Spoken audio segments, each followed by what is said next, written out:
हिमायतनगर शहरात इफ्तार पार्टीद्वारे हिंदू मुस्लिम एकतेचा पुन्हा संदेश कायम.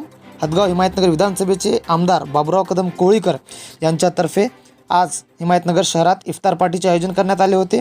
याप्रसंगी हिमायतनगर शहरातील सर्व पक्षीय कार्यकर्ते, पदाधिकारी आणि सामाजिक कार्यकर्ते उपस्थित होते.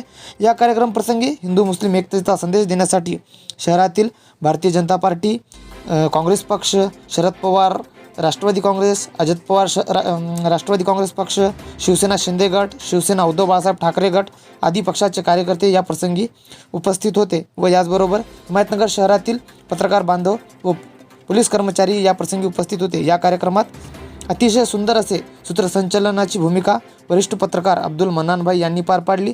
या कार्यक्रमाची विशेष बाब म्हणजे पक्षसमोर न ठेवता शहरातील हिंदू मुस्लिम एकता आणि सामाजिक सलोखा कायम असल्याचा संदेश देण्यासाठी हिमायतनगर शहराचे नवनिर्वाचित नगराध्यक्ष शेख रफिक शेख महबूब यांची उपस्थिती या प्रसंगी लाभली होती. व याचबरोबर हिमायतनगर शहराचे पोलीस निरीक्षक अमोल भगत हेही उपस्थित होते.